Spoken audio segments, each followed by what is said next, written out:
जय जगन्नाथ। रघुवंश काव्य प्रमाण अच्छी। आज आम शुणा अलौकिक कहानी बिलुआ को कहीं समस्ते नना कहती। सत्यजुगर कथावस्तु। सावर्ण नगर एक पार्श्वर साकल्यद्वीप अवस्थित। साकल्यद्वीप अवस्थित गोटे ग्राम। से ग्रामर नाम हरसनपुर। यही हरसनपुर ग्राम कृपालु कृपासिंधु बोली जने ब्राह्मण रोहुथिले। एही कृपालु ब्राह्मण थिले सत्यवंत, सत्यनिष्ठ, दयालु, धार्मिक और दानीपण श्रेष्ठ। कुबेर परी तांकर धनरत्न परिपूर्ण थिला।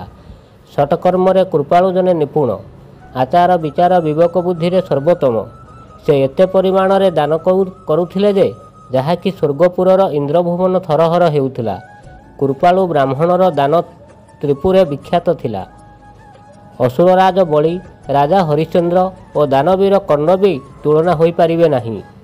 मने मने इंद्रदेव चिंता कले, कृपालु जदि एहीपरि निरंतर दान दक्षिणा देई चलिबो निश्चय मो इंद्रपद नहींजिबो।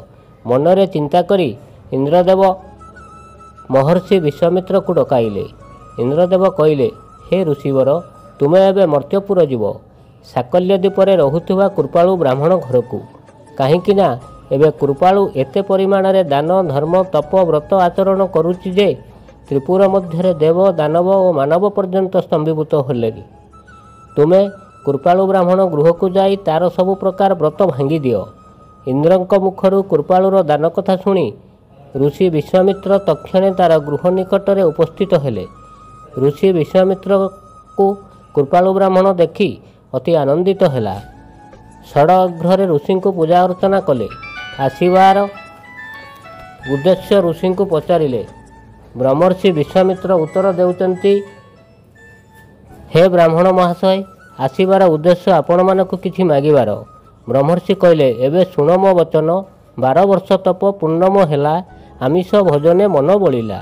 मृग मांसे बड़ सरधा मोर, रंधन करी दियो मो आगर। शुणी आनंदित होई ब्राह्मण मृग अर्थे व्याध पठाए बन। कृपालु ब्राह्मण अति आनंदित होई गोटे व्याध को वन मध्य को पठाइले मृग मांस आनिबाकू। एही समय देवता माने देवकूट माया रचना कले। व्याध को जंगल मध्य मृग मांस मिलिला नहीं। थकापण होई वृक्ष तले बसी पड़िला। दैव विहाण केबे आन हेब नहीं। एही समय इंद्रदेव बुद्ध वेश धारण करी ब्राह्मण स्वरूप व्याध निकट में उपस्थित हेले।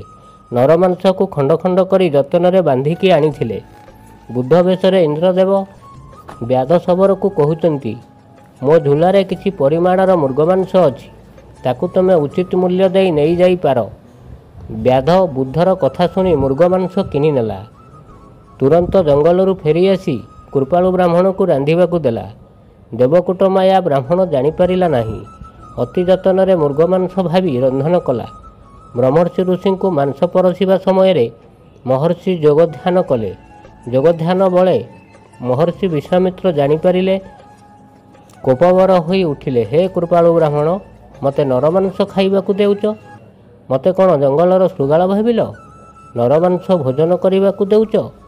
तुमे जेहुपरी बणर शृगाल बा बिलुआ परी भावी मते नरमांस देल, तुमे आजि ठारू शृगाल बा बिलुआ होई जाओ। एही कोपमूर्ति होई विश्वामित्र ऋषि नेत्रु अग्नि प्रज्वलित हैला। सेही नेत्र अग्नि रे देखु देखु तार घर द्वार भस्म होईगला।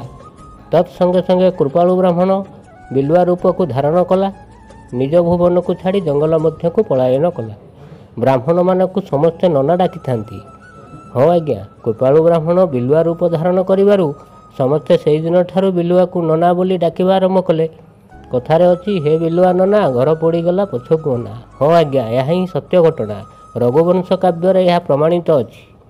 एबे आम ए भिडियोटी आपण मानकु निश्चय भल लागिथिबो। भल लागिथिले लाइक करी शेयर करि दियंतु। सब्सक्राइब करने को भूलंतु नहीं। एठारु आम आलोचना को शेष करिबा। विदाय दियंतु। नमस्कार। जय जगन्नाथ।